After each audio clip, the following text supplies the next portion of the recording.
Berjumpa kembali dengan channel BioExplore Gunadi, satu tayangan, satu channel yang berisi dengan materi-materi biologi khususnya untuk jenjang level SMA, namun juga bisa dimanfaatkan oleh Bapak Ibu guru yang mengajar IPA di SMP, khususnya yang latar belakangnya bukan biologi, juga untuk Bapak Ibu guru di SD yang mau mempelajari biologi lebih jauh untuk pembekalan sebelum mengajar kepada anak-anak.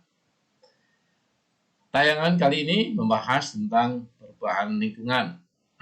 Seperti yang dilihat dalam gambar di sebelah kiri, ini adalah gambaran bumi kalau dilihat dari luar angkasa, dianimasikan dalam kondisi ideal, dan ini sebelah kanannya adalah kondisi masalah yang dihadapi oleh bumi saat ini atau di masa depan apabila tidak ada upaya-upaya untuk menyelamatkannya.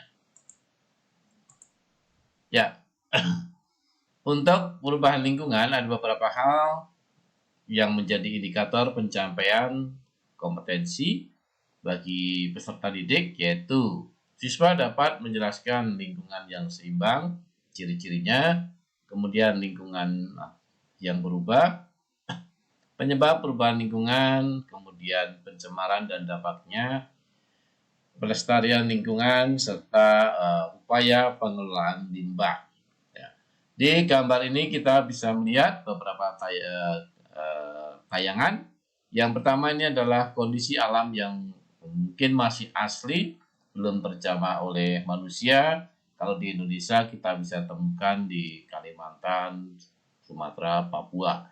Kemudian di sebelah kanannya terjadi perubahan yang disengaja oleh manusia menjadi lahan perkebunan, lahan pertanian. Di sini menjadi kebun stroberi yang mungkin juga menjadi area wisata. Terus ada gambar lagi yang keempat, ini kerusakan lingkungan karena bencana alam, dan yang di atas ini adalah dampak dari perilaku manusia yang memproduksi sampah dan dibuang secara sembarangan. Itulah beberapa hal yang memberikan gambaran mengenai perubahan lingkungan. Ya, kita lihat lingkungan yang seimbang, ya, lingkungan yang ideal, ya. Di sini digambarkan beberapa hal untuk menjelaskan makna sebuah lingkungan dikatakan seimbang. Ya, ini masih habitat asli hutan tropis, ya. Mungkin ada juga di bawahnya padang rumput, ya. Itu masih dalam kondisi ideal. Seperti apa sih kondisi ideal? Ya, intinya adalah bahwa di situ interaksi antara makhluk hidup, ya, baik yang simbiosis maupun non simbiosis, berjalan secara seimbang, ya, tidak ada dominansi satu spesies pun atau satu tingkat tropik tertentu, ya. Dan makhluk hidup yang ada, lingkungan yang ada, itu bisa bertahan terhadap gangguan-gangguan yang mungkin masuk ke dalam lingkungan tersebut.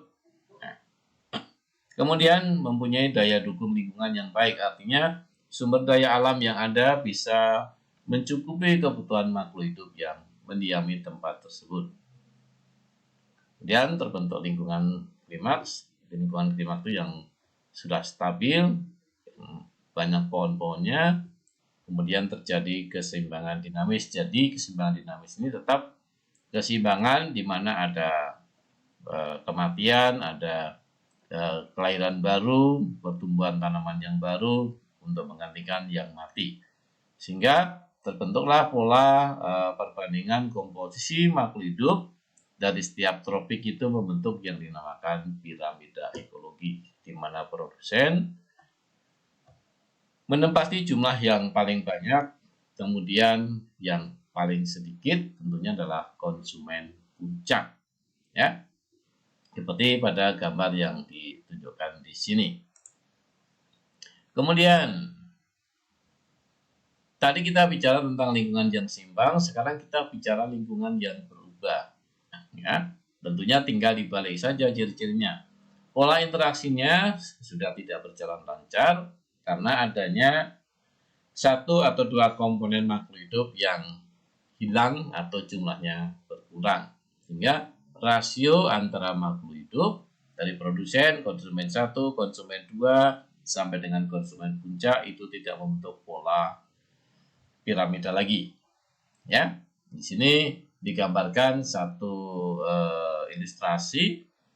Sebelah kiri adalah lingkungan yang dikatakan seimbang, ada makhluk hidupnya, produsen, konsumen. Sementara di sisi yang kanannya itu lingkungan yang sudah rusak, di mana pepohonan atau makhluk hidup bisa dikatakan sudah habis. Ya, kemudian menjadi sangat rawan terhadap adanya gangguan yang masuk, dan sumber daya alam yang ada tidak dapat mendukung kehidupan bagi setiap spesies atau makhluk hidup yang tinggal di tempat tersebut. Nah, kenapa lingkungan bisa berubah? Tentunya ada penyebabnya, baik karena faktor aktivitas manusia, efek samping dari kegiatan manusia, ataupun karena tindakan manusia yang disengaja, memang hanya iseng, vandalis, merusak lingkungan. Kemudian yang kedua, faktor alam, itu bisa berupa bencana alam yang terjadi secara mendadak sesaat atau terjadi secara perlahan berupa perubahan iklim. Ya, faktor manusia. Ya, misalkan di sini ada pembabatan hutan. Kita bisa lihat di latar belakang dari gambar yang saya tunjukkan. Ini adalah kondisi hutan yang masih asli. Sementara di latar depannya ada yang sudah ditebang, bisa untuk lahan transmigrasi, untuk penanaman monokultur, perkebunan seperti gambar di samping kirinya, perkebunan sawit. Ya, kemudian ada juga tindakan-tindakan yang dilakukan oleh manusia, vandalis dan lain sebagainya. Ya, tentunya dengan perubahan lingkungan dari hutan menjadi lahan pertanian atau perkebunan mempengaruhi kondisi biotik yang lainnya. Di gambar ini kita bisa lihat bahwa laju deforestasi Kalimantan yang diproyeksikan sampai tahun 2020. Ini berarti sudah terlewat, ya. Kita lihat pada tahun 1950 Kalimantan itu kondisinya masih dikatakan sangat hijau, full, mungkin 90% wilayah Kalimantan masih berupa hutan. Kemudian secara bertahap prosentase yang berwarna hijau itu berkurang, artinya hutannya sudah mulai rusak, ya, sampai diperkirakan di tahun 2020 jumlahnya sudah kurang dari separuh, ya. Berarti berapa tahun? Ya sekitar katakanlah ini 70 tahun. Kedepannya bagaimana? Itu tergantung pada manusianya, ya. Itu. Jadi perubahan lingkungan yang dilakukan oleh manusia, misalkan dari hutan menjadi perkebunan, dari hutan menjadi persawahan, pertanian monokultur, atau mungkin dijadikan perumahan setelah jadi sawah, jadikan perumahan, atau mungkin tadi lahan transmigrasi.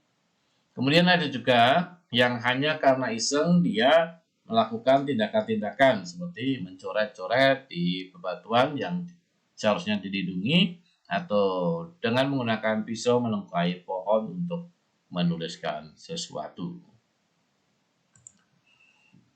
Kemudian yang faktor alam di sini, ya, ditampilkan dalam bentuk gambar. Misalkan ini adalah gambar keadaan nyata. Bapak mulai dari letusan Gunung Merapi, ya. Ini di tahun ini sering terjadi letusan Gunung Merapi berupa aliran abu panas atau mungkin lahar panas, ya. Ini yang sering dikenal dengan fenomena wedus gembel kalau orang Jawa bilang. Hasilnya menjadi seperti ini, ya. tadinya ini adalah area yang hijau untuk peternakan dan sapi perah dan segala macam. Nah, ternyata tersapu oleh awan panas tadi ya menjadi seperti habis ya, tumbuhan makhluk hidup mati semua. Nanti secara perlahan dia akan mengalami recovery sendiri atau juga bisa dipercepat oleh upaya manusia. Yang kedua, gambar yang tengah ini adalah dampak dari peristiwa tsunami di Aceh tahun 2006 ya, kalau tidak salah 2005. Itu habis semua dan tinggal menyisakan bangunan masjid serta pepohonan yang meranggas. Ya, ini adalah dua peristiwa dampak dari bencana alam. Kemudian yang gambar terakhir ya ini